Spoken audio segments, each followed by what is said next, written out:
Bien, hermanos, vamos a orar. Buenas noches a todos. Vamos a agradecer al Señor la oportunidad que tenemos de volver a estar delante de Él en este día y con el propósito de continuar nuestro estudio. Oremos a Dios, Padre nuestro, muchísimas gracias te damos por darnos hoy, a través de tu amado Hijo, la posibilidad de acercarnos delante de tu trono para santificar tu nombre.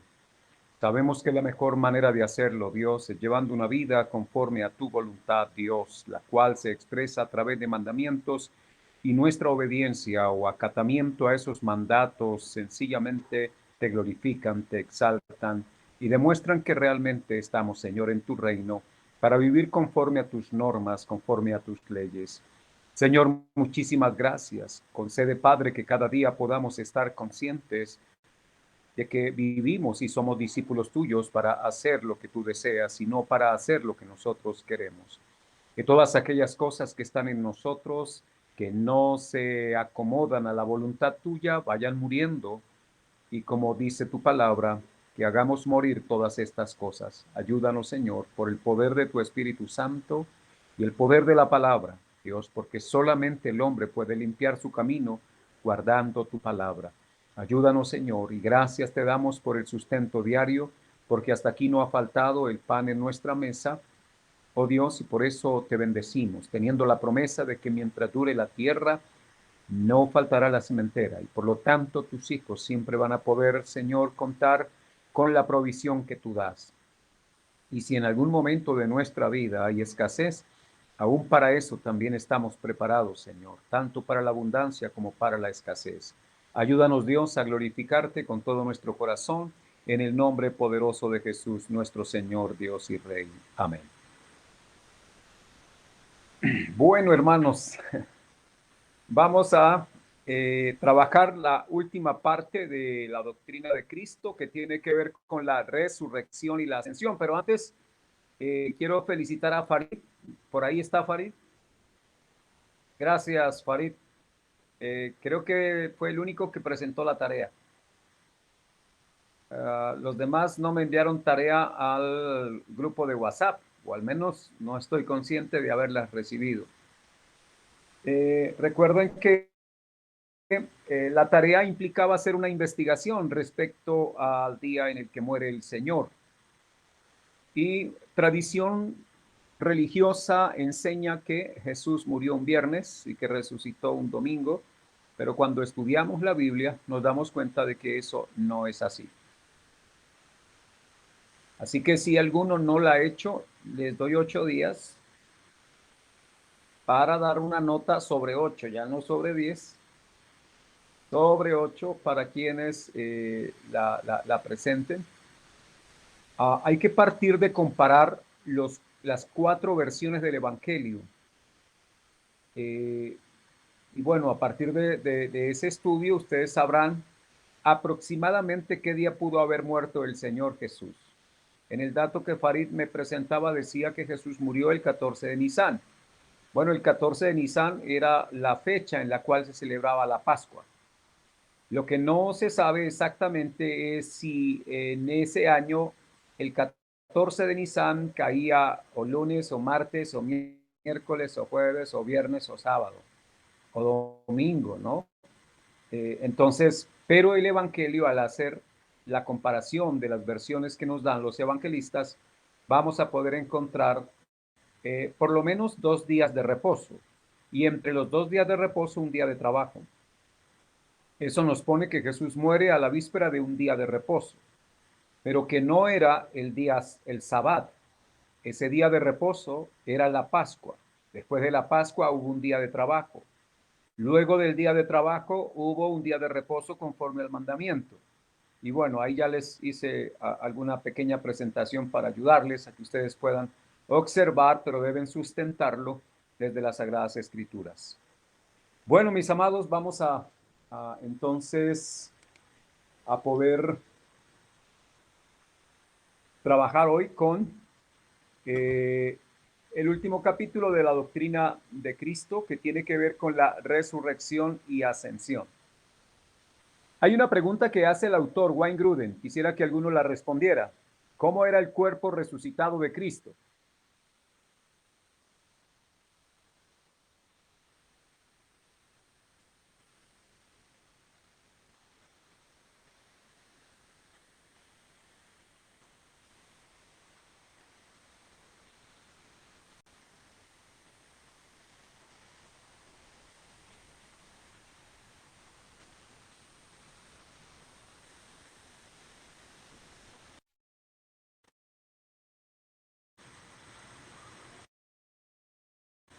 Ujú. Un cuerpo glorificado. ¿Sí?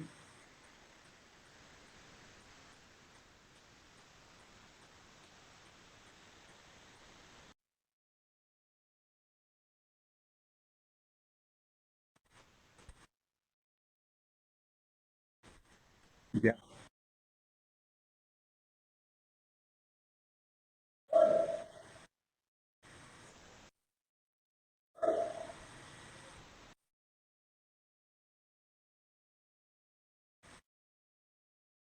Bien, gracias, Yulady. Bueno, cuando hablamos de Jesús glorificado, Jesús siempre tenemos que verlo glorificado. Me explico. Cuando Jesús ora en el capítulo 17 del Evangelio de Juan, dice, Padre, glorifícame tú al lado tuyo con aquella gloria que tuve contigo antes que el mundo fuese.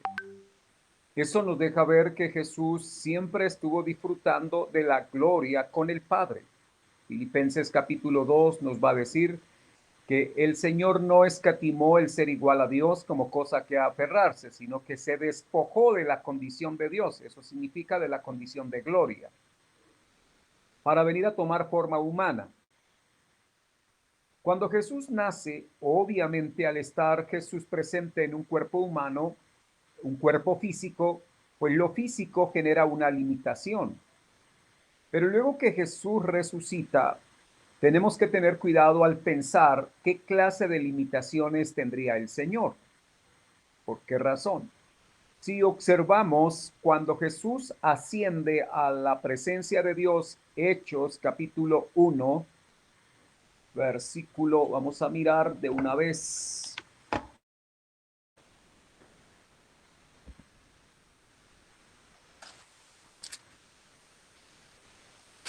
Hechos capítulo 1, aparece Jesús allí dando las últimas instrucciones a los discípulos. Y después de haber dicho que recibirían los discípulos poder cuando fuesen investidos por el Espíritu Santo, dice en el verso 9, habiendo dicho estas cosas, viéndolo ellos, fue alzado y le recibió una nube que le ocultó de sus ojos. Y estando ellos con los ojos puestos en el cielo, entre tanto que él se iba, he aquí se pusieron junto a ellos dos varones con vestiduras blancas, los cuales también le dijeron, varones Galileos, ¿por qué estáis mirando al cielo? Este mismo Jesús que ha sido tomado de vosotros al cielo, así vendrá como le habéis visto ir al cielo. Para destacar de estos versos es que Jesús logra vencer la ley de la gravedad, porque va a ascender y a pesar de estar en un cuerpo humano glorificado, cosa que para nosotros no es muy claro el poder llegar a una comprensión exhaustiva de lo que eso significa, por la sencilla razón de que no tenemos un referente mental que nos permita entender qué es un cuerpo glorificado. Lo más que nosotros podemos saber es lo que dice la Biblia, que nuestro cuerpo luego de la resurrección será semejante al Señor en gloria. Pensar que Jesús está limitado sería de riesgo porque Jesús es Dios y Dios no tiene límites. Dios es infinito, Dios es todopoderoso, no existe ninguna limitación. Una cosa es que Él mismo se autolimite, que es diferente.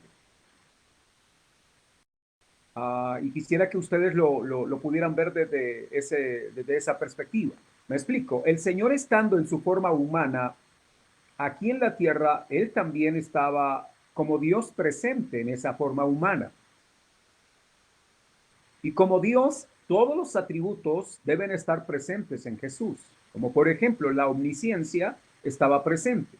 Dice Juan, al comenzar su evangelio por allá en el capítulo 3 o 4, si no estoy mal, dice que Jesús no necesitaba de que le dieran testimonio del hombre porque él sabía lo que había en el hombre. Jesús sabía lo que pasaba en la mujer samaritana, Jesús sabía lo que sucedía con Nicodemo y así con todas las personas que venían a él. Jesús no necesitaba que nadie le informara acerca de estas personas porque en su omnisciencia él conocía a todos.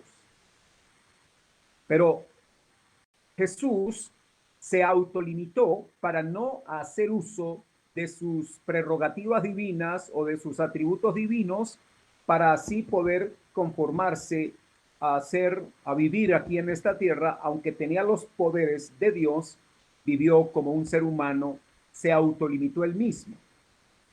Eso es diferente a decir que Dios o que el Señor tiene límites. Para ilustrar un poco, es algo así como un superhéroe, caso Superman, que tiene la capacidad de volar y de ver, bueno, tener una mirada, ¿cómo se dice? Infrarrojo, ¿verdad? De poder ver en determinados espacios y, bueno, eso es simplemente la fantasía del ser humano, pero este hombre cuando hacía de Clark Kent, que era el periodista, él se autolimitaba, él podía seguramente trabajar utilizando los poderes de Superman, pero cuando estaba en la persona de Clark Kent, él no hacía uso de los poderes de Superman. No sé si me explico. O sea que Clark Kent iba al trabajo en bus, Clark Kent podía coger un carro para ir al trabajo, pero como Superman podía ir volando. Ahora, ¿por qué no lo hacía? Porque se autolimitaba él mismo. Aunque eso no es cierto, es una fantasía. Quiero decir que en Cristo sí es cierto. Jesús, él mismo, como soberano, él no hizo uso de todo el poder que tiene como Dios. Bien, entonces, hablando del cuerpo de Jesús, estamos hablando de que Jesús resucitó en un cuerpo humano glorificado, al punto de que él mostró las heridas. Él mostró los rastros que dejaron los clavos en sus manos, la herida del costado, él la mostró. Significa que Jesús resucitó con el cuerpo que tenía, pero ahora el cuerpo que tenía no estaba sujeto al envejecimiento, no estaba sujeto al deterioro, no estaba sujeto al hambre, al frío, a todo lo que los seres humanos experimentamos luego de la caída, ¿no? Significa un cuerpo sin debilidad. Cuando nosotros miramos la resurrección de Jesús, tenemos que también pensar que el Señor, por cuanto Él resucitó, todos los que creemos en Cristo resucitaremos con Él. Cuando el Señor venga, todos los muertos que han creído en Jesús resucitarán. ¿Con qué cuerpo resucitarán? Bueno, la verdad es que aunque se siembra cuerpo animal, dice Pablo, se ciega cuerpo espiritual. Y eso es para decirnos que este cuerpo con el cual vamos a la tumba, que se deteriora, un día será restaurado a un nivel de perfección para que por la eternidad ese cuerpo pueda perdurar.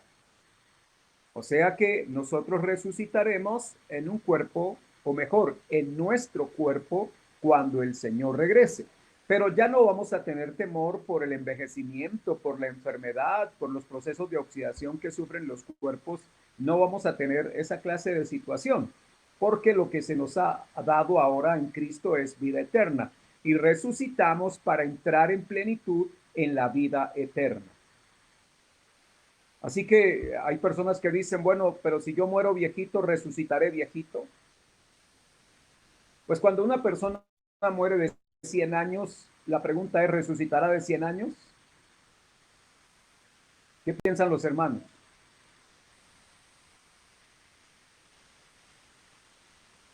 Ahora más de uno estará pensando, mejor quiero morir joven.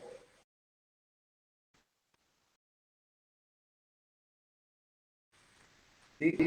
Digo, pienso yo que Ah, bueno. el cuerpo resucita, pero así tenga 100 años, pues como en el cielo no hay dolor, como en el cielo no hay envejecimiento, como en el cielo no hay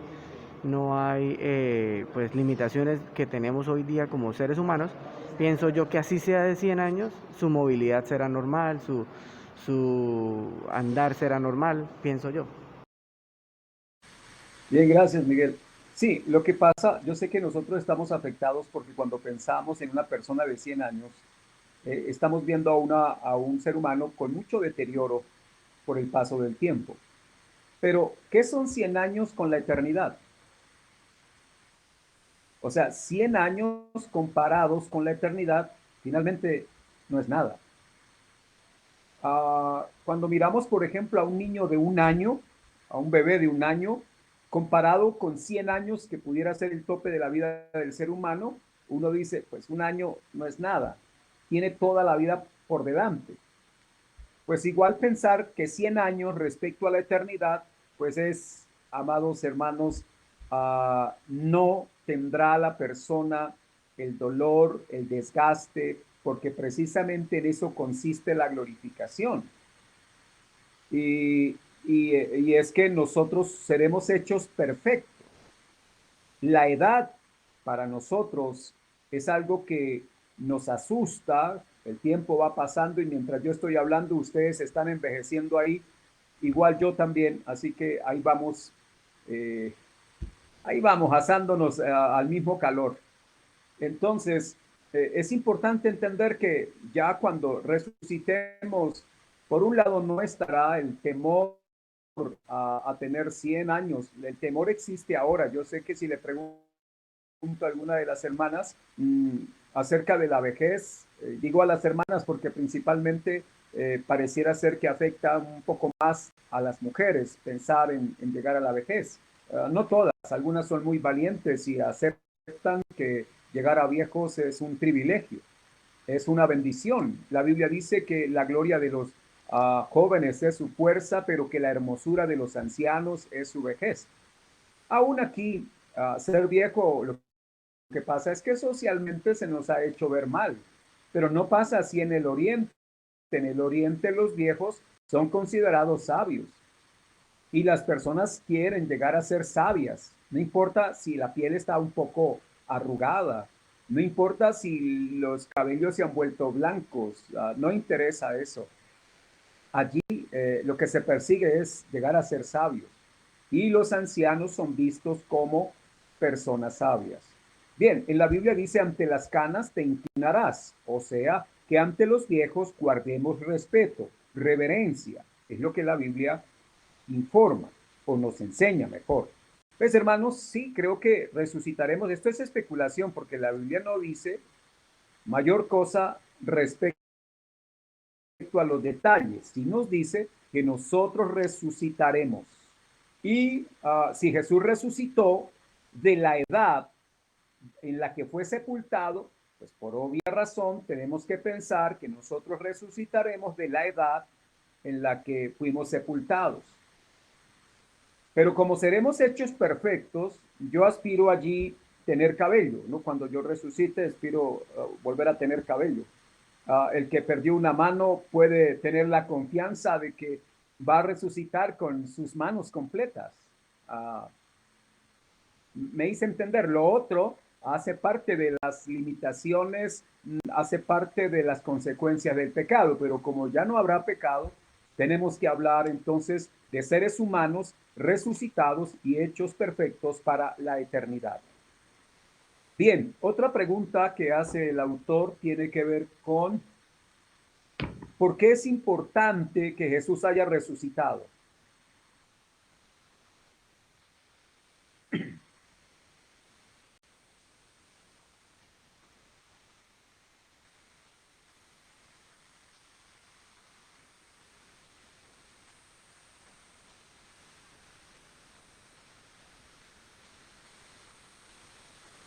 ¿Alguno desea responder? ¿Cuál es la importancia de la resurrección de Jesús? Importancia para nosotros, ¿no?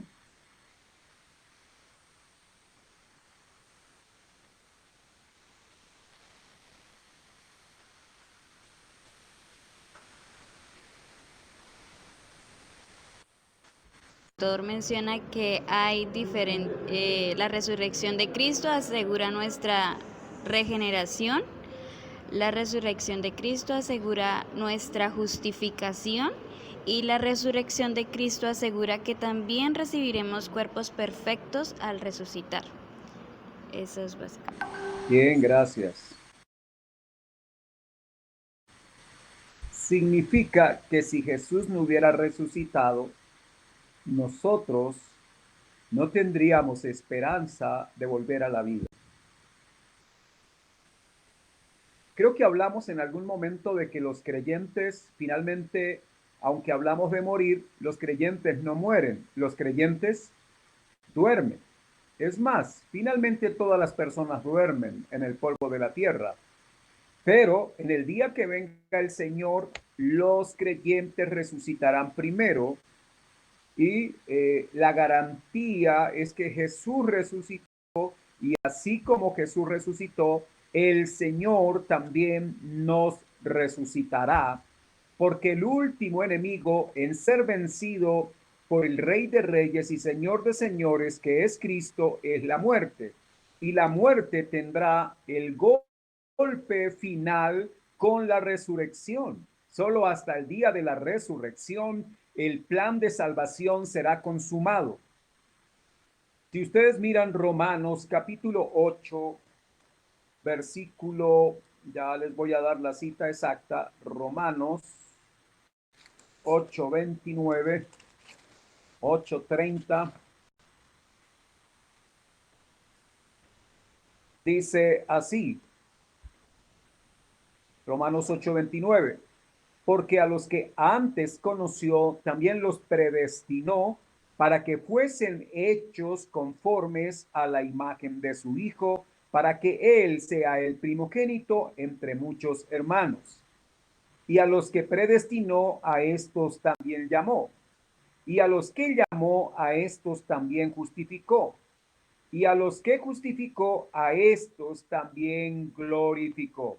Quiere decir que el último paso en el proceso de redención es la glorificación. ¿Cuándo será la glorificación? Cuando el Señor venga y los muertos resuciten. Ese día resucitaremos con cuerpos gloriosos para la gloria de nuestro Salvador Jesús. Entonces, amados hermanos, hablar de la resurrección de Cristo es hablar del seguro que tenemos, porque así como Él venció la muerte, si Jesús se hubiera quedado en la tumba, nosotros no tendríamos esperanza. Es más, estaríamos yendo a la tumba del Nazareno, estaríamos yendo a visitar los restos de nuestro Salvador, pero la tumba de Jesús quedó vacía y como leíamos en Hechos capítulo 1, Él ascendió al trono celestial y así como se fue envuelto en una nube, así el Señor volverá por segunda vez. Bien, entonces es muy importante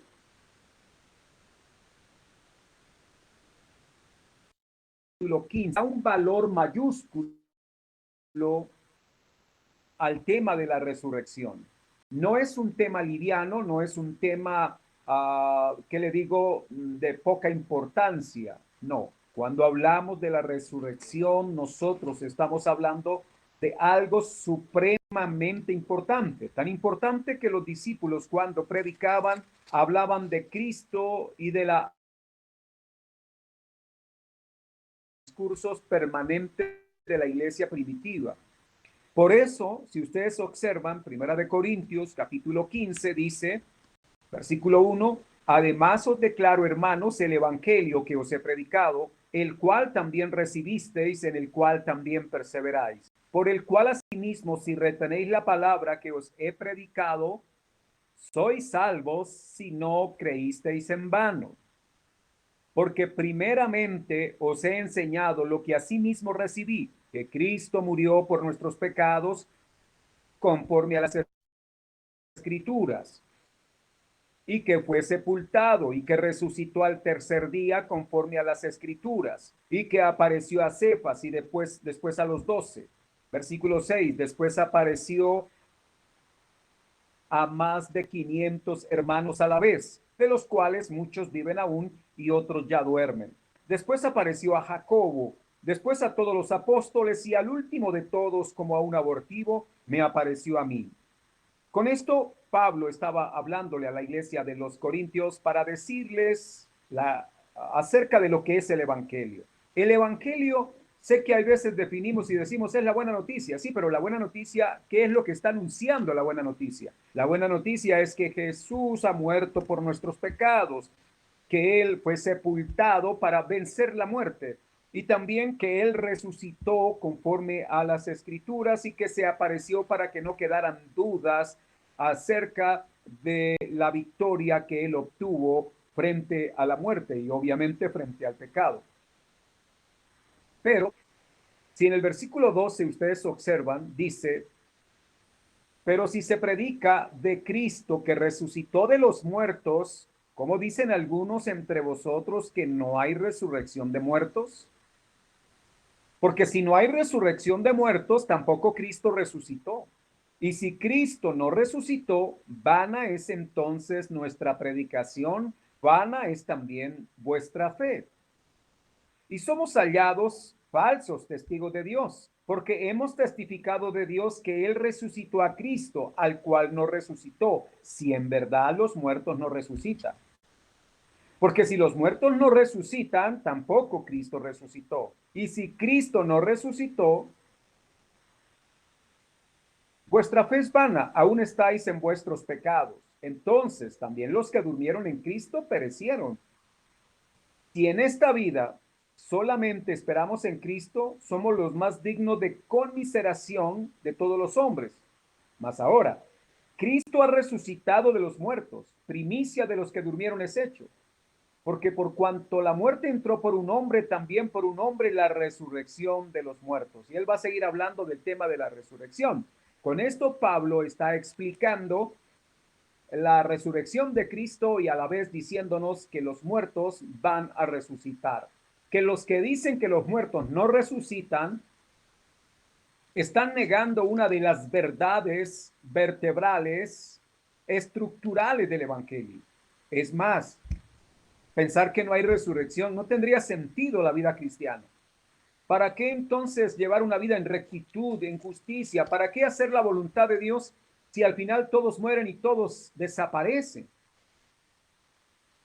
No tendría valor. Ahora sí, por eso Pablo más adelante va a decir, si no hay resurrección, entonces comamos y bebamos que mañana moriremos. Y tendría razón aquellos que dicen que el mundo acaba para el que se muere y como que no hay otra dimensión futura. Pero no es así. Sabemos por la palabra de Dios que Jesús resucitó y que por lo tanto los muertos también resucitarán.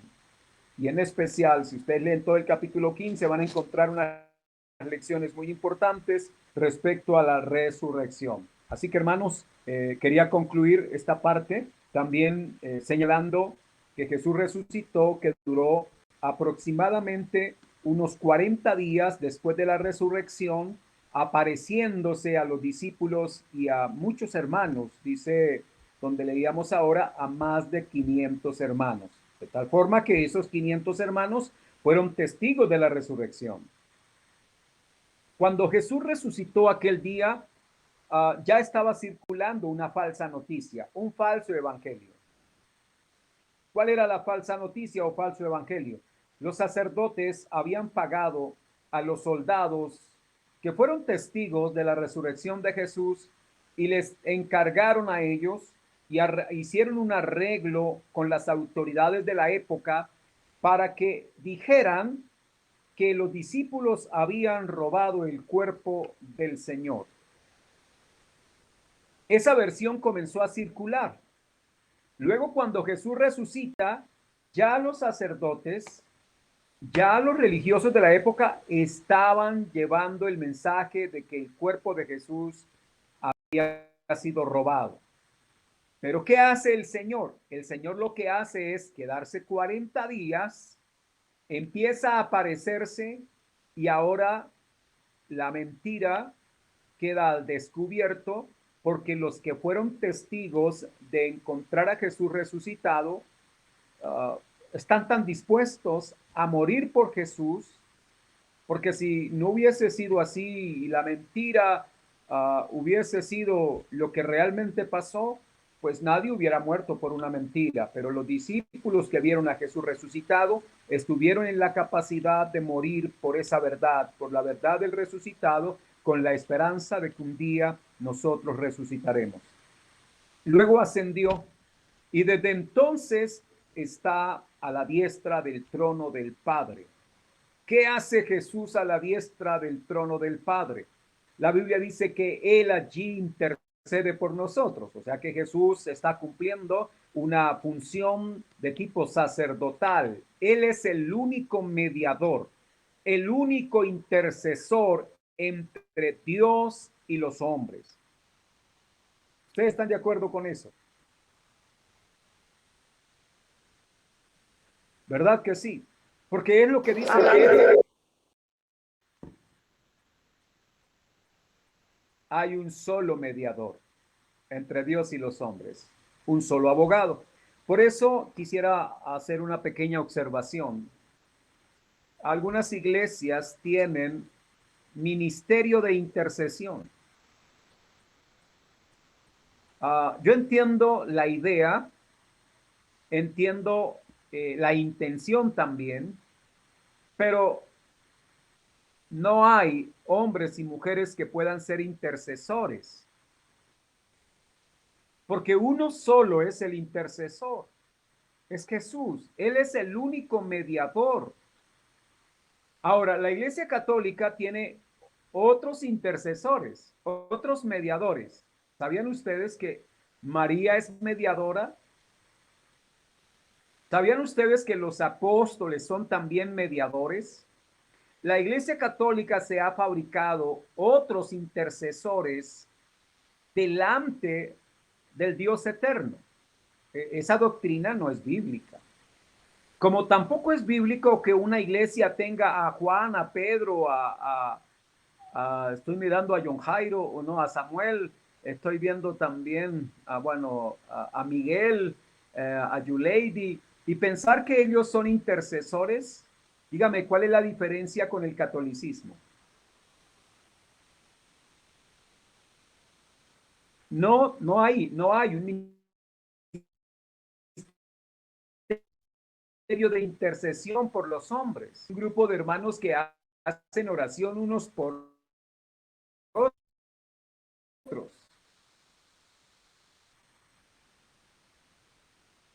Y no son unos especialistas en oración. Es más, la Biblia dice, orad los unos por los otros. Y cuando oramos, dejar de orar tanto de forma egoísta y pensar en los demás hermanos, pero cuando intercesores, porque esa es una función exclusiva del Hijo de Dios. Él es el único abogado, el único intercesor, el único mediador. ¿Puedo orar por un hermano? Sí, claro. ¿Puedo orar por un enfermo? Desde luego, pero eso no nos hace intercesores, porque un intercesor es un intermediario. Y significa que tiene credenciales para poder estar delante del trono y ser aceptado allí. Y el único que subió para mostrar sus credenciales fue Jesús. Por eso la escritura nos va a mostrar que Él desde allí intercede por nosotros. Espero ustedes me hayan interpretado bien la idea. Yo no estoy diciendo que no se ore por los hermanos y que no oremos unos por otros. Estoy diciendo que hay que hacerlo, pero ninguno se crea intercesor, porque creerse intercesor es creerse Jesús. Bien, si tienen alguna inquietud, alguna objeción al respecto, por favor exprésenla o callen para siempre.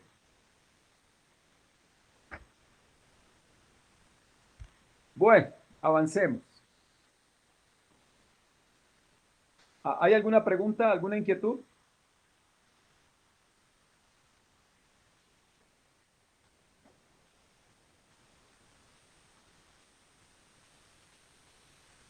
Si no la hay, avanzamos. Creo que No sé si en María Paz me están escuchando.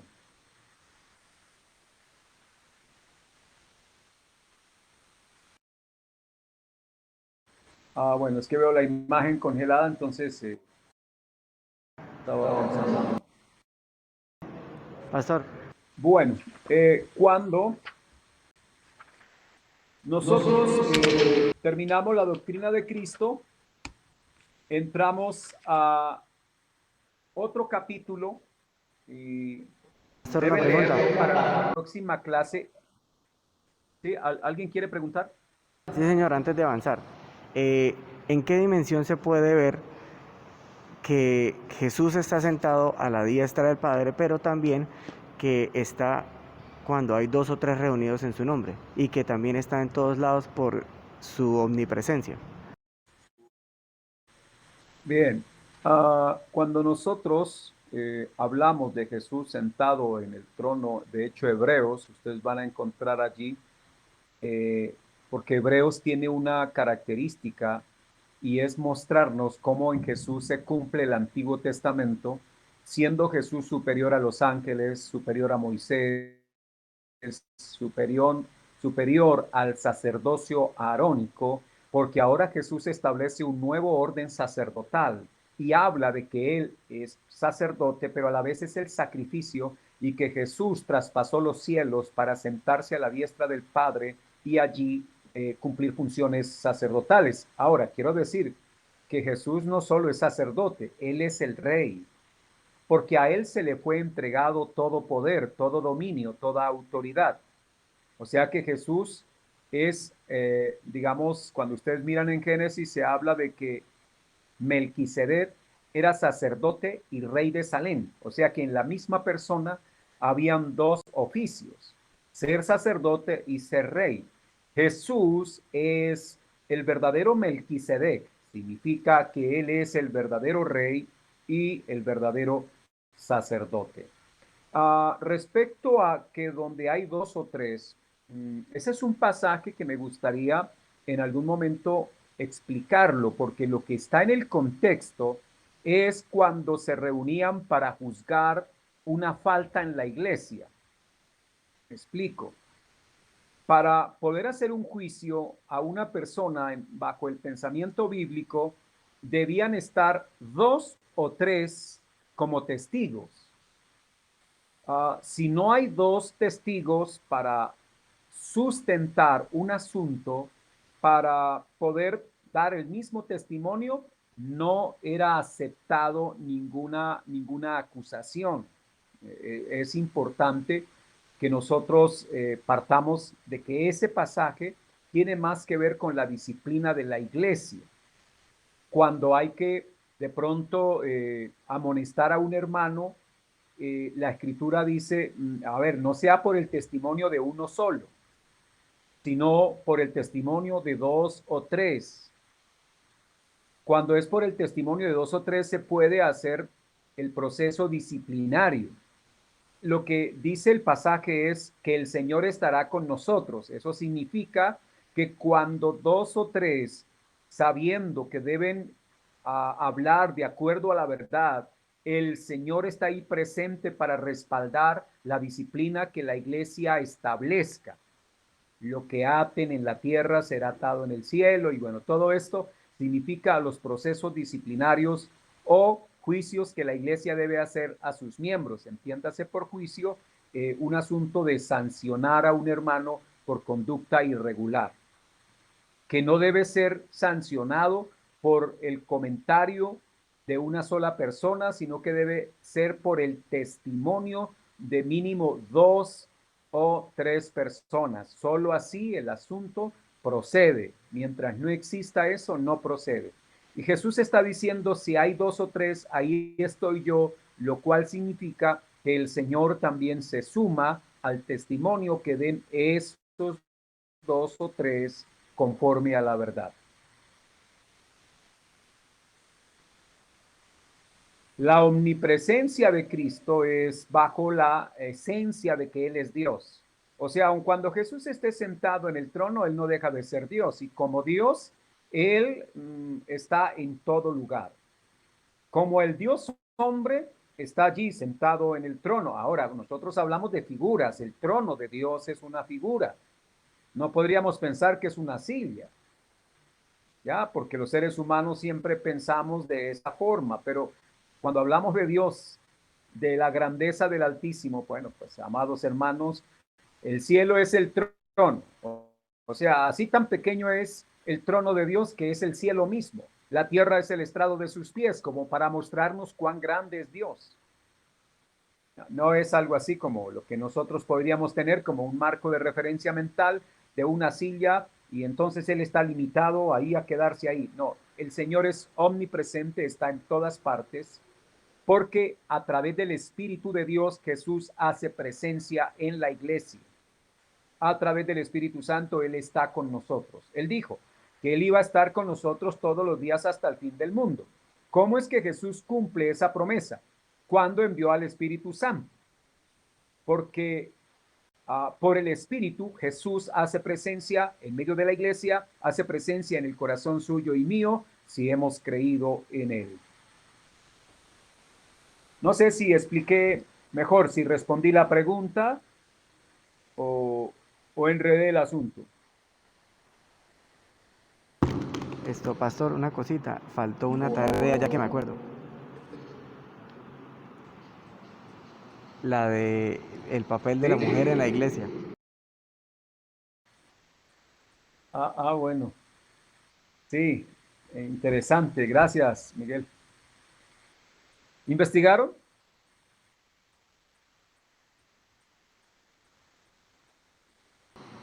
Pues pastor, yo estuve investigando, estuve leyendo y según lo que comprendo es que la mujer puede enseñar, pero no puede enseñarle a los varones de la iglesia. Es decir, basados en esa afirmación podemos decir que no existiría el término de pastora dentro de una congregación, pues la pastora tendría que ser la que guía a toda la congregación y en este caso no tendría como la autoridad bíblica para poder guiar a la congregación. Pero sí tiene un papel fundamental, leía yo, que tiene un papel fundamental dentro de la iglesia, porque podía enseñar a otras mujeres, podía enseñar a los jóvenes, podía enseñar a los niños, que es en la parte de escuela dominical. Más o menos algo así fue lo que yo comprendí. Bien, gracias, Miguel. Bueno, antes de entrar a la doctrina de la redención, es sumamente importante. Creo que la pregunta fue acerca de qué dice la misión o qué hace en el caso del discípulo de Cristo. Sí, tranquilo, siga. Bueno, pastor, yo tengo otra opinión que yo estuve investigando también acerca de eso por medio de Pablo, creo que era con los Corintios, sale que dice que la mujer no debe opinar, pero era porque el varón estaba enseñando, ¿no?, la escritura, pero allí dice que la mujer no debe opinar es porque ellos eran los que estaban estudiando y ellas, si tenían alguna duda, tenían que preguntarle a sus esposos en su casa. Creo que el Corintio o Pablo que estaba hablando, pero no me acuerdo bien. Yo traje la nota el miércoles pasado, pero hoy sí se me quedó. Y gracias. Gracias, mi hermano. Bien, existen posiciones encontradas en medio de las iglesias. Hay iglesias que dicen, sí, está bien, las mujeres pueden ser pastoras, pueden predicar en el culto oficial, pueden enseñar a los hombres. Hay otras iglesias que dicen que no está bien que una mujer, es más, no aceptan que las mujeres sean pastoras por algunos textos bíblicos como el de Primera de Corintios 11, como Primera de Timoteo capítulo 2. La verdad, creo que nosotros, en la medida en que vayamos haciendo ejercicios de interpretación bíblica de manera correcta, y no partiendo de lo que uno oye, porque la mayoría de cosas que hay veces se dan en nuestro contexto eclesiástico es lo que oímos, pero que pocas veces investigamos, lo aceptamos de entrada, ¿sí? Un ejemplo, cuando una persona viene de la iglesia católica tradicional a una iglesia evangélica, encuentra que el culto es distinto. En la iglesia católica tradicional no se aplaude, por ejemplo. Pero uno llega a una iglesia cristiana y todos aplauden. Ahora, al cabo de un mes, ese nuevo hermano que está ahora en la iglesia evangélica también está aplaudiendo. La pregunta es, ¿y por qué este que recién llega de la iglesia católica y ahora lleva un mes aquí ya está aplaudiendo? ¿Por qué aplaude él?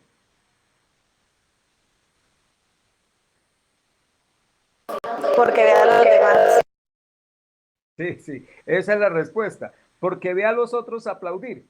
Ahora, si llega a una iglesia donde las mujeres se sientan a un lado y los hombres al otro, pues él llega y mire y hace lo mismo, pero él no se pregunta cuál es la razón, digamos, bíblica, cuál es la razón a nivel del pensamiento como para que yo esté convencido de lo que estoy haciendo. Entonces, buena parte de lo que hacemos es porque lo oímos, porque lo vemos e imitamos, pero no investigamos, no nos damos la tarea de hacer un estudio juicioso de las Sagradas Escrituras. Y lo más delicado es que decimos la Biblia dice. Cada vez que digamos que la Biblia dice, yo debo estar seguro de lo que está diciendo. ¿Y cómo hago para estar seguro? Haciendo una interpretación a partir del método gramático histórico que respeta los contextos. Yo no puedo de pronto coger un libro de la biblioteca, arrancar una hoja y leer una línea y decir el autor dijo tal cosa, porque quizá no era el autor del libro el que lo estaba diciendo, sino que era una cita de otra persona y no era algo propio del autor. Entonces uno debe siempre tener cuidado y hacer un examen de todo el contexto para hacer interpretación. Me gustaría en el seminario intensivo que vamos a hacer presencial, que ese sea un tema de debate. Cuando digo de debate no es de discusión. Yo propongo debatir desde las Sagradas Escrituras y que sea la palabra de Dios la que nos dé respuesta a nosotros. Uno puede ver la mayoría de iglesias cristianas hacen programa de Semana Santa y hablan de que Jesús murió un viernes. Muchos cristianos hacen eso. Pero ahora con el estudio que ustedes hagan se darán cuenta de que muy probablemente Jesús murió un miércoles. Usted va y le dice a otros creyentes que Jesús murió un miércoles, le van a decir que usted está loco. ¿Por qué razón? Porque usted se sale de la tradición. Pero se sale porque quiere salirse o porque encuentra en la Biblia unos datos que le permiten decir la tradición está equivocada. No siempre la tradición está equivocada, pero en buena cantidad de veces la tradición se equivoca. Así que me gustaría dejar el tema y gracias Miguel por traerlo a colación. Primera de Corintios 11 y Primera de Timoteo 2 tratan el asunto. Y tratan el asunto porque era necesario dejarle a la iglesia unas indicaciones apropiadas para el ministerio de la iglesia. Ahora, lo importante no es si una mujer puede llegar a ser pastora o no. Tenemos que partir de que todos fuimos llamados a servir, pero no todos fuimos llamados a cumplir las mismas funciones. Y ya hay funciones, amados hermanos, para unos y hay funciones para otros. Por ejemplo, en el campo de la procreación, a los hombres la función es engendrar, a la mujer es concebir. Y no hay ninguna discusión. Yo no creo que haya hombres que quieran concebir. Quiero decir, hombres, de verdad. Y tampoco creo que las mujeres estén como diciendo, yo quisiera engendrar y no concebir.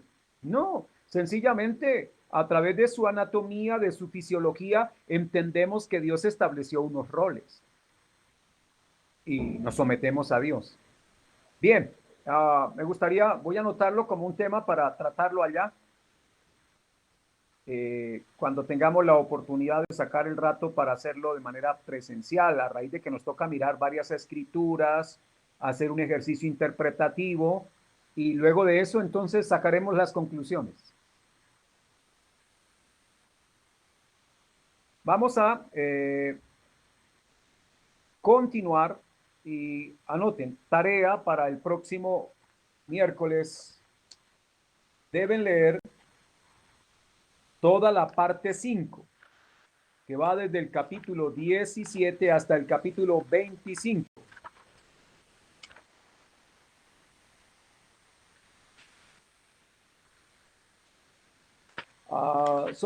Bueno, ahí hay unas hojitas un poco, ¿qué digo? A ver cuántas son.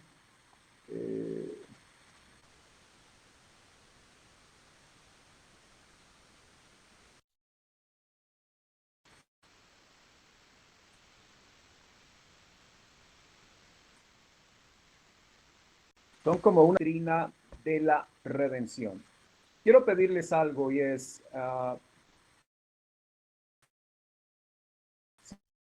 sean títulos, sean muy juiciosos en revisar las citas bíblicas que aparecen allí. Yo realmente lo que hago es dar una especie de de paseo panorámico, porque una doctrina de estas nos llevaría meses y tal vez años estudiándola para tener, digamos, un conocimiento profundo. Lo que vamos a tener es un conocimiento muy panorámico de la doctrina. Sí, dale, por favor.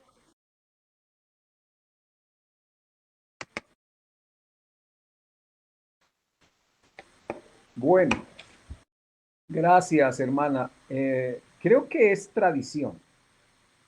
Y ahí es donde nos toca revisar el asunto. Creo que si ustedes van a donde está el médico y el médico está con la esposa, usted le dice médico al médico. Y no por ser la esposa del médico, ella es médica. Bueno, voy a aclararlo de la siguiente forma. Usted va por urgencias y necesita una cirugía y entonces le dicen, el médico no está, pero aquí está su esposa. Y usted necesita que le abran el cuerpecito.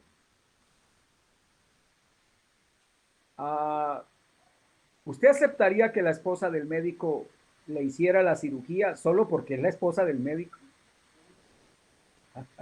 No, no, no, ni de riesgos, ¿verdad? Ni de riesgos. Bueno, quiero decir que la esposa del pastor, no por ser esposa del pastor, es pastora. Eso ha sido un asunto que tenemos por tradición.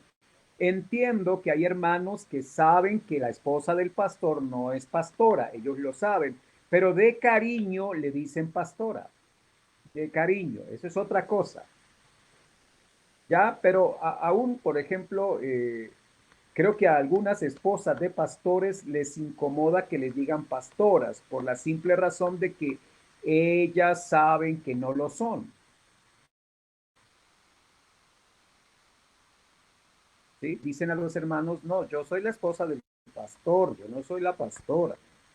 Porque el pastorado es un llamamiento y además de un llamamiento hay que interpretarlo bajo un contexto de ordenación y de ordenación hecha por un presbiterio.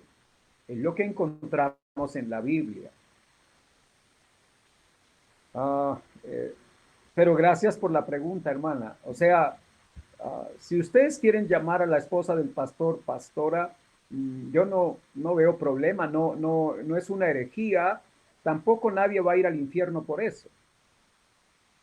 Pero si eso confunde, si eso no aclara, mejor no decirlo. Aún a nosotros los pastores, la verdad, creo que yo no tengo problemas si un hermano me dice, hermano Luis. y no me dice pastor, la verdad no me importa. Si me dice pastor, no pasa nada. Y si me dice Luis, tampoco pasa nada. Al fin y al cabo, no es un título lo que importa aquí. Lo que realmente vale es la función que se cumple. Y claro, para servir al Señor necesitamos tener la preparación suficiente para hacerlo y hacerlo con la idoneidad que requiere el ministerio. Entonces lo dejamos que es una tradición, que hay que revisarla para mejor evitar confundir a otros, ¿no?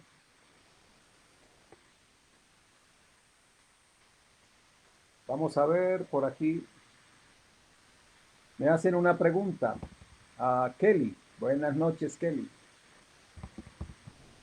Pero si puede la mujer, pero sí puede la mujer prepararse para el pastorado. Bueno, antes de responder a la pregunta de si una mujer puede prepararse para el pastorado, es preguntarnos si la Biblia permite que la mujer sea pastora. ¿Ya? Ahora, hay que pensarlo. ¿Por qué razón? Porque si encontráramos elementos para decir no, pues ella puede prepararse para enseñar. Ella puede prepararse para llevar el mensaje del evangelio. Mire, en Samaria, la primera persona que comunicó acerca de Cristo fue una mujer, la mujer samaritana. Ahora, ¿ella se había preparado para ser pastora? No, ella simplemente escuchó a Jesús y ese día su vida fue impactada y de inmediato salió y le habló a los hombres de que había encontrado al Mesías. Bueno, cuando una mujer se prepara, estudia, porque es que tiene el ministerio de la mujer en la iglesia es muy amplio. Creo que para enseñar mujeres no hay mejor que una mujer para enseñar mujeres. El ministerio de mujeres no quedaría bien si es un hombre el que está ahí. ¿Por qué razón? Porque los hombres somos distintos a las mujeres. Y se requieren mujeres entrenadas en la Biblia y en la teología, en la consejería, en el liderazgo, para guiar a las mujeres a Cristo. Ahora, ¿necesita una mujer el título de pastora para hacer ese trabajo? Ni las mujeres ni los hombres necesitan tal título. Esta es una sociedad que busca títulos, pero ha sido desde siempre. Jesús dijo, no procuren que lo llamen maestro, porque uno es vuestro maestro. No procuréis que lo llamen padre, porque uno es vuestro padre que está en los cielos. Ahora, si por el oficio que hacemos, quisiera preguntar si alguno es carpintero ahí. Mi hermano es carpintero. Bien. Ahora, ¿dónde se graduó como carpintero? Exacto. No existe ninguna graduación como carpintero. ¿Pero por qué le llaman carpintero? Porque hace la carpintería. No necesita el título. Al final, cuando le pregunten, ¿me recuerda su nombre, hermano? Juan Carlos. Juan Carlos. La gente no va a llegar a decirle, bueno, muéstreme el título de que usted es carpintero. No, simplemente van a ver la obra que usted hace. Y si usted hace la obra de un carpintero, pues bueno, usted es un carpintero. Y si una persona hace la obra del ministerio, será un ministro, un servidor. Y encontramos que hombres y mujeres están llamados a servir al Señor. Pero si en alguno de esos servicios hay una responsabilidad de autoridad, ahí toca mirarlo por la línea de autoridad tal como el Señor la estableció. Y ahí sí vamos a encontrar juntos unas directrices dadas por el Señor y dadas por la doctrina apostólica. Entonces, hermanos, lo vamos a dejar hasta ahí porque es un tema larguito. Me gustaría ese día poderles mirar un poco más a la cara, que ustedes me puedan mirar la cara. Y también es que no tiene que ver ni con machismo ni feminismo, porque hay momentos en los que los cristianos se dejan envolver por todas estas ideologías modernas de nuestros días y que si uno dice que las mujeres no son pastoras, entonces dicen que uno es machista, y los otros dicen que si las mujeres son pastoras, entonces son feministas, y entramos a la Biblia, someternos a ella, porque ella es la norma para la conducta y la fe del pueblo de Dios, ya que ellas expresan la voluntad de Dios. Bueno, si no hay otra pregunta, si la hay, soltémosla de una vez para hacer la introducción a la doctrina de la redención.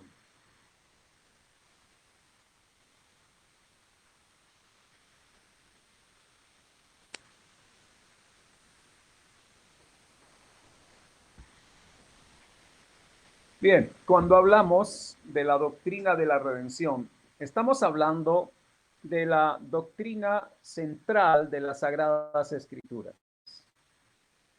Usted dirá, bueno, pero ¿acaso la doctrina central no es la doctrina de Dios? Sí, lo que pasa es que el Dios que se nos muestra en la Biblia es un Dios salvador. Y lo que vamos a mirar desde Génesis a Apocalipsis son las acciones salvadoras de Dios. O sea que el tema central de las Sagradas Escrituras tiene que ver con el Dios salvador que redime al pecador. Desde esa perspectiva, entonces, estamos hablando de que las otras doctrinas están inmersas dentro de esta gran doctrina. El Dios salvador es el Dios eterno, por lo tanto la salvación es eterna. El Dios salvador es justo, por lo tanto la salvación es un acto de justicia. El Dios salvador es bueno, luego la salvación es bondad de Dios.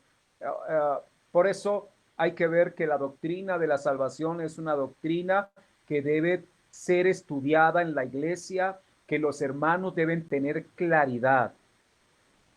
Yo quiero preguntarles a ustedes, hermanos, ¿está usted seguro de su salvación?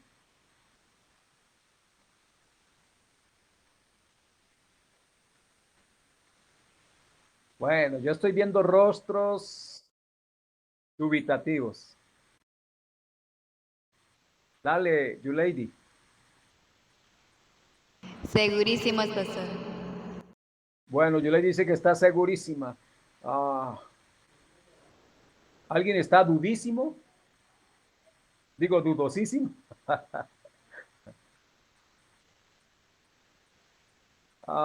Es complicado, ¿verdad? Pero bien, cuando digo que es necesario que el creyente tenga claridad, es porque cuando usted se sube a un avión, usted debe saber para dónde va y tiene que estar segurísimo. Si usted coge un avión que lo lleva con destino a Bogotá, no piense llegar a Cartagena. Ahora, si usted se subió en el avión equivocado, va a llegar al lugar hacia donde se dirigió. Uno no llega al lugar que desea, uno llega al lugar que se dirige. No sé si me explico. Yo podría coger un bus ahora e irme para Ibagué, deseando ir para Cartagena. Pero por más que yo desee, voy a terminar en Ibagué, no en Cartagena. Porque el bus que tomé llevaba esa dirección. Hermanos, el tema de la salvación es un tema que tiene sus aristas y que vamos a seguramente a dedicarle 3 miércoles por la importancia que tiene y nos vamos a encontrar con cosas que quizá usted diga, no estoy de acuerdo porque a mí no me enseñaron así. Quizá otro diga, bueno, creo que no lo había entendido así, ahora lo entiendo y tal vez se goce en entender lo que dice la escritura. Y otro podrá decir, bueno, ya lo sabía y entonces confirma que sus razonamientos han sido válidos porque ha razonado desde el texto bíblico y se ha movido en fe. Entonces, amados hermanos, para no darle más vuelta al asunto, importante el primer tema que trata el autor. El primer tema en el capítulo 17 es la gracia común. Cuando el autor habla de gracia común, significa que todos los seres humanos participan de los favores divinos, aunque ningún ser humano merezca ningún favor. No sé si alguna vez usted se ha subido tal vez a un carro nuevo y usted diga, este es el carro que yo merezco. Algunos de pronto estarían pensando que si se ganaran 3, 4 millones, ese sería el sueldo que ustedes se merecen. Las personas hablan de merecimientos.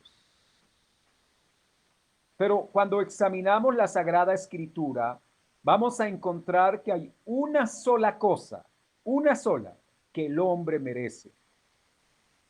¿Y saben cuál es esa sola cosa que el hombre merece? ¿Alguno la sabe?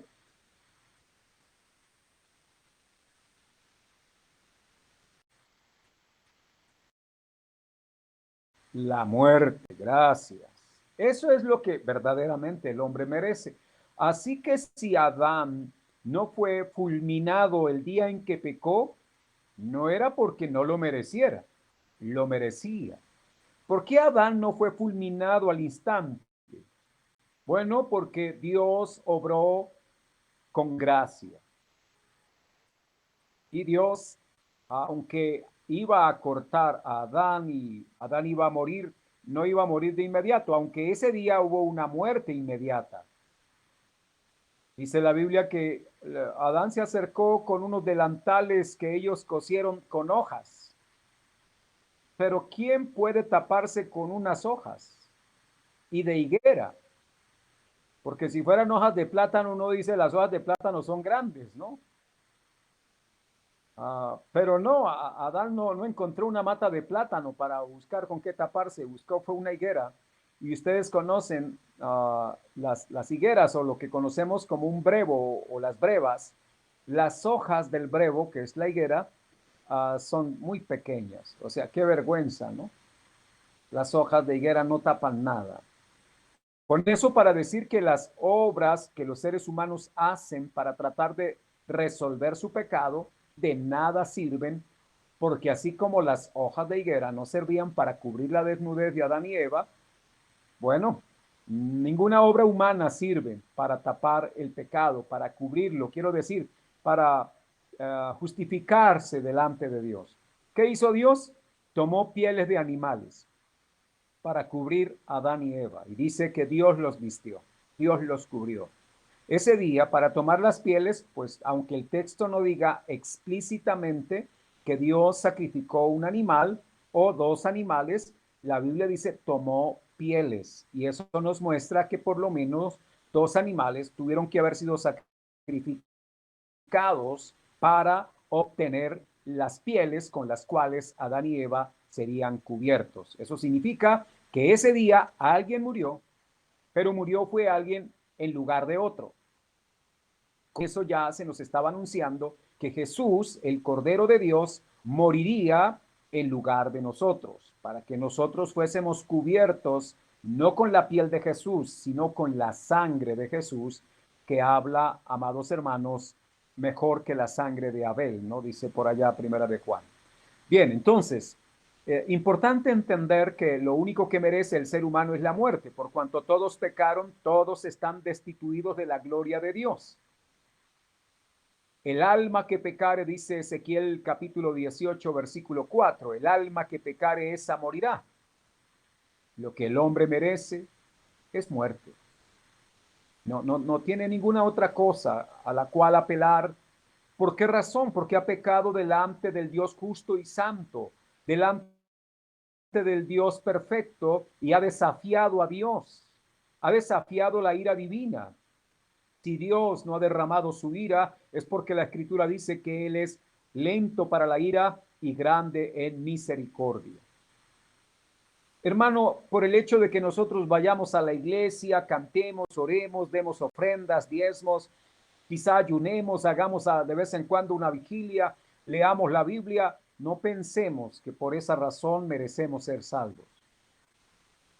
Si alguno piensa que por esta causa merece ser salvo, ofende a Dios. ¿Por qué razón? Porque no es por obras, para que nadie se gloríe. La salvación es por gracia. Significa que es un don inmerecido. La palabra gracia debe traducirse como don o regalo que el hombre no merece. O sea que si el Señor nos salva por medio de su Hijo, no es lo que merecemos. Es el favor divino derramado, extendido sobre nosotros, aunque no lo merezcamos. Hubo un gran religioso, era un hombre de la ley, era un hombre del templo, era un ministro de la iglesia, capítulo 6 del libro de Isaías, era un profeta. Y este hombre de familia sacerdotal, de muchos años de oficio ministerial, un día, en el año en el que murió el rey Usías, dice él, vi yo al Señor sentado en su trono y las faldas descendían y cubrían el templo. Y volaron unos querubines que decían, Santo, Santo, Santo.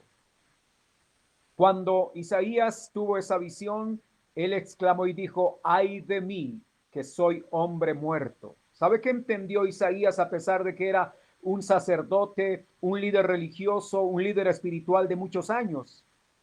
Ante la presencia y majestuosidad y santidad del Señor, el profeta solo pudo entender lo que verdaderamente merecía.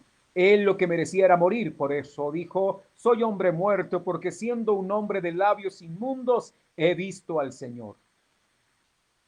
Qué confesión tan impresionante. Él sabía que delante de Dios, a causa de su pecado y de su maldad, a pesar de que era un sacerdote, y no dice la Biblia que fuese un mal sacerdote o un mal profeta, no dice eso el texto bíblico, pero este hombre ante la presencia majestuosa de Dios reconoció cuán pecador era. Si alguno de los que estamos ahora en esta charla pensamos que somos muy buenos, que somos muy espirituales, que ya casi que logramos rascar el cielo, la verdad estamos muy equivocados. Cuando un hombre y una mujer viven en la presencia de Dios, todos los días sentirán que son pecadores y que necesitan apelar a la misericordia divina para presentarse delante de Él.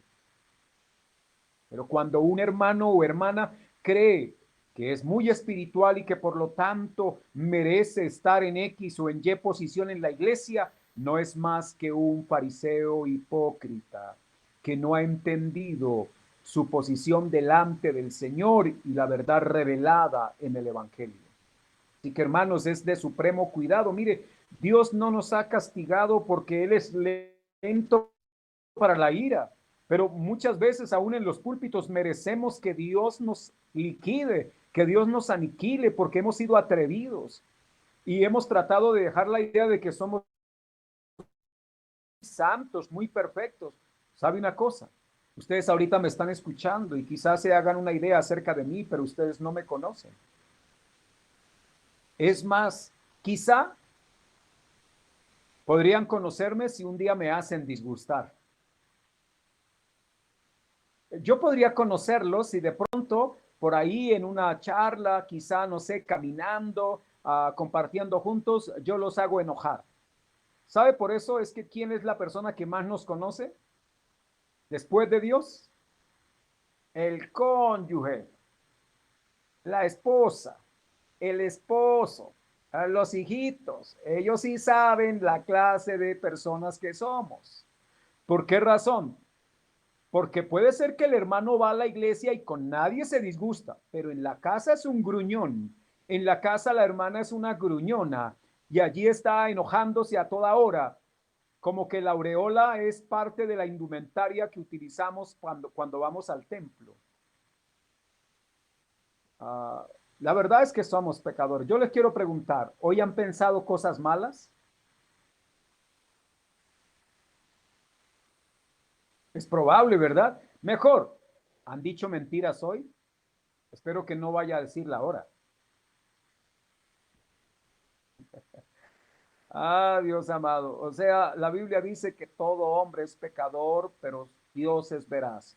Si alguno dice que no tiene pecado hacia Dios, mentiroso. Entonces, hermanos, la gracia de Dios es la virtud divina por la cual Él extiende favor. Como por ejemplo, cuando se habla de gracia común, es para hacer la diferencia con la gracia salvífica. La verdad, una sola es la gracia de Dios, solo que para con todas las criaturas Dios hace salir el sol sobre malos y buenos.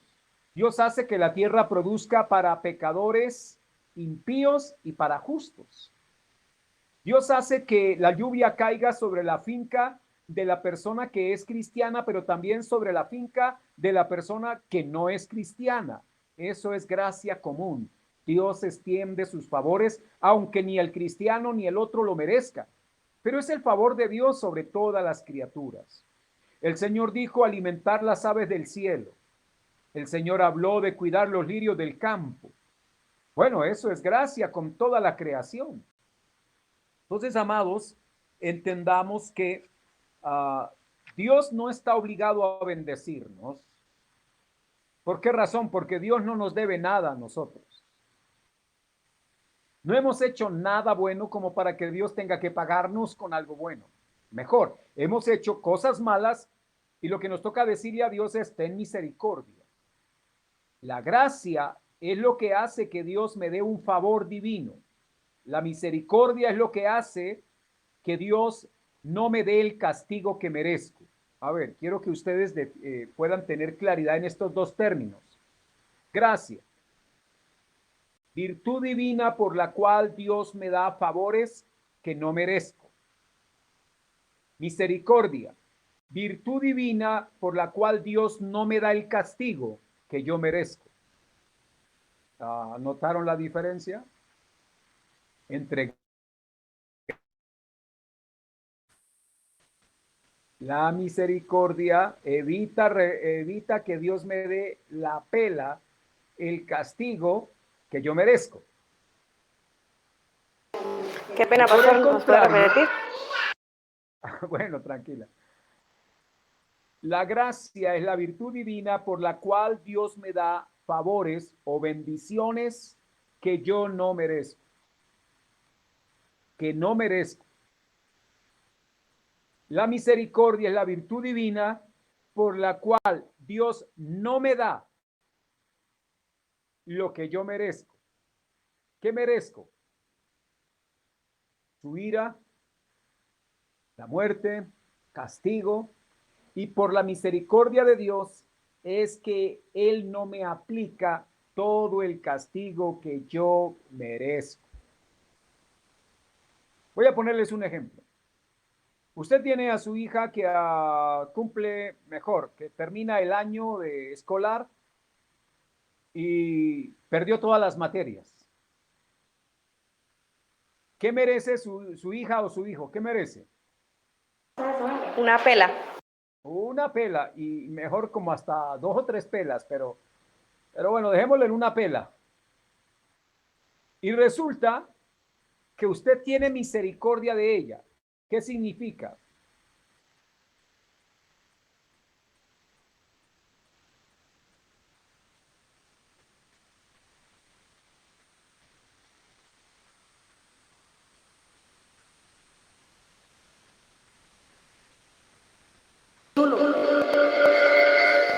Bueno, pastor, por reprobar se merece como 3 pelas, pero por misericordia le doy una sola. Bueno, sí, por misericordia. O no le da ninguna. ¿Sí? O no le da ninguna, exactamente. O sea que no le da lo que el hijo merece. Pero ahora vea con el mismo ejemplo. La misericordia hace que usted no le dé la pela que su hijo merece. Pero como usted es una persona impactada por gracia, entonces lo envía a vacaciones por allá donde los abuelitos. Quiero decir que aunque el hijo no merezca que se le dé el privilegio de ir de vacaciones, usted le da el regalo. Yo creo que el chico se va de para atrás porque esperando una pela, resulta que le dan ese tiquete para que se vaya de vacaciones. Esa es la diferencia entre gracia y misericordia, y es muy importante entenderlo. O sea, nosotros somos salvos por gracia. Gracias. No merecemos ser salvos. Mire, hermano, usted podría de aquí para allá pasársela todos los días en oración leyendo la Biblia hasta el día de su muerte y no merece ser salvo.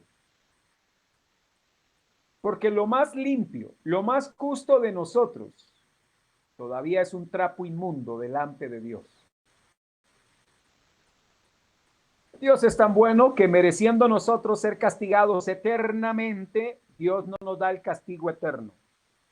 Por el contrario, nos da la vida eterna, que esa es la manifestación de su gracia, y al no aplicarnos el castigo eterno es la manifestación de su misericordia.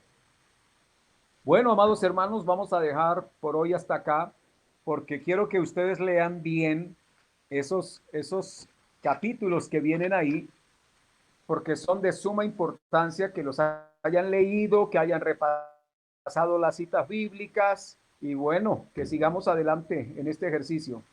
Vamos a orar agradeciendo a Dios por la oportunidad que hemos tenido y suplicamos al Señor que nos ayude. Mi buen Padre Celestial, queremos agradecer este espacio que tú nos concedes, Señor, por gracia y por misericordia. No merecemos aprender de ti, pero hace parte de esa bendición extraordinaria que por medio de tu Hijo tú traes a nosotros para que hoy conozcamos tu verdad y podamos caminar por ella. Solo tu palabra puede alumbrarnos, pues solo ella es lámpara a nuestro camino. Dios, ruego que bendigas la vida de cada uno de mis hermanos y hermanas. Te pido, Padre, que seas tú generando el querer como el hacer allá en el corazón de cada uno para querer seguir creciendo, Dios, en conocerte a ti. Y entre más te conocemos, mejor podemos adorar, porque nuestra adoración debe ser en espíritu y en verdad. No es una adoración solo emocional, debe ser una adoración, Señor, verdadera, una adoración bajo la verdad revelada. Ayúdanos, Dios, a conocerte más y más por tu Espíritu Santo y por tu palabra. Ayúdanos, Señor, a sujetarnos a estas verdades espirituales, Dios mío, y que podamos encontrar todos los días las razones suficientes para darte gloria, para darte gracias. El solo hecho de pensar que mereciendo la condenación eterna, tú nos perdonaste en tu Hijo y ahora nos has dado vida eterna. Señor, que el resto de nuestros días sean para darte a ti la gloria, la adoración, la exaltación por siempre. Permite que cada uno de mis hermanos pueda, Señor, confiando en ti, estar seguro de esa obra preciosa que tú has hecho en la cruz. Seguridad, no en lo que nosotros somos, seguridad en lo que tú eres, Señor. Tú eres el Salvador. Bendito seas para siempre, Dios amado. Perdona nuestros pecados y concédenos ser aceptos delante de tu trono a través de tu Hijo Jesús. Amén y amén. Bien, amados hermanos, muchas gracias. Dios los bendiga. Me alegra verles y saludarles. Que el Señor los colme de bendición.